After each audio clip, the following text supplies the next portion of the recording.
Good morning. ভাবিলোঁ আজিৰ ভিডিঅ'টো পাকঘৰৰ পৰাই আৰম্ভ কৰি দিওঁ। যিহেতু যোৱাকালি বজাৰ যোৱা হোৱা নাছিল, পটলৰ বাহিৰে খাবৰ বাবে একো চব্জি নাছিল। ভাবিলোঁ আজি কঁঠালৰ চব্জিকে খাওঁ। এইবুলি তিনিও লগ লাগি বাৰীৰ পিছপিনে থকা কঁঠাল পাৰিবলৈ গ'লোঁ। হিমাশ্ৰীক কঁঠালটো পাৰিবলৈ দি মই তলতে থকা আম কেইটামান বুটলি ল'লোঁ। আৰু হাতত আঠা নালাগিবৰ বাবে অকণমান মিঠাতেল লগাই ল'লোঁ। লগতে কটাৰীখনতো অকণমান লগাই ল'লোঁ। কঁঠাল খাবলৈ যিমান সোৱাদ, কাটিবলৈ ইমানেই কষ্ট। মই এনেদৰে মাজেৰে দুফাল কৰি লৈ সৰু সৰুকৈ দীঘলকৈ কাটি টুকুৰাকৈ কাটি ল'লোঁ। আপোনালোকে আপোনালোকৰ পচন্দ অনুযায়ী ডাঙৰ সৰু কৰিব পাৰে। মই এনেদৰে কাটিলোঁ।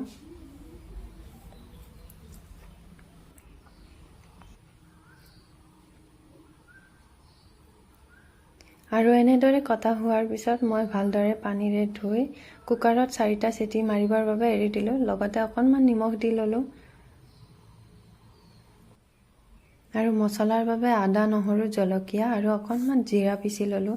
যিহেতু আমি ইমান মছলা ব্যৱহাৰ নকৰোঁ, আমাৰ ৰুমত ইমান আনি থোৱা নাথাকে, আপোনালোকে ইচ্ছা কৰিলে গৰম মছলা দিব পাৰে। কেৰাহীত তেল গৰম হোৱাৰ পিছত অকণমান পিঁয়াজ দি ৰঙচুৱা হোৱাকৈ ভাজি ল'লোঁ। আপোনালোকে ইচ্ছা কৰিলে তেলতে মছলা পাতি দি ল'ব পাৰে, মই পাহৰিলোঁ। এইভাৱে বইল কৰি থোৱা কঁঠালখিনি দিয়াৰ পিছত অকণমান সময় ভজাৰ পিছত মছলা পাতি দি ল'লোঁ।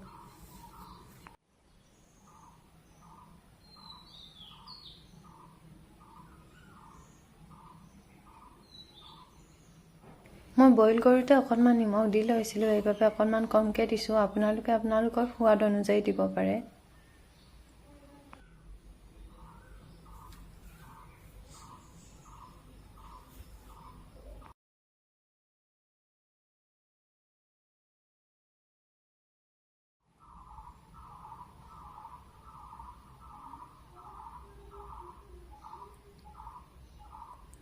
আৰু এনেদৰে অকণমান সময় ভজা হোৱাৰ পিছত অকণমান পানী দি ল'লোঁ। আপোনালোকে আপোনালোকৰ মানুহৰ জোখাৰে পানী দিব পাৰে।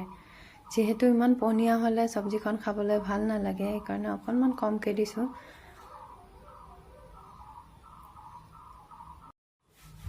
উতল অহাৰ পিছত আলু সিজিছে নে নাই এবাৰ চেক কৰি চাব আৰু গৰমে গৰমে পৰিৱেশন কৰিব। ভিডিঅ'টি চাই আপোনালোকে কেনেকুৱা পালে কমেণ্ট কৰি জনাব। নেক্সট ভিডিঅ'ত লগ পাম। বাই।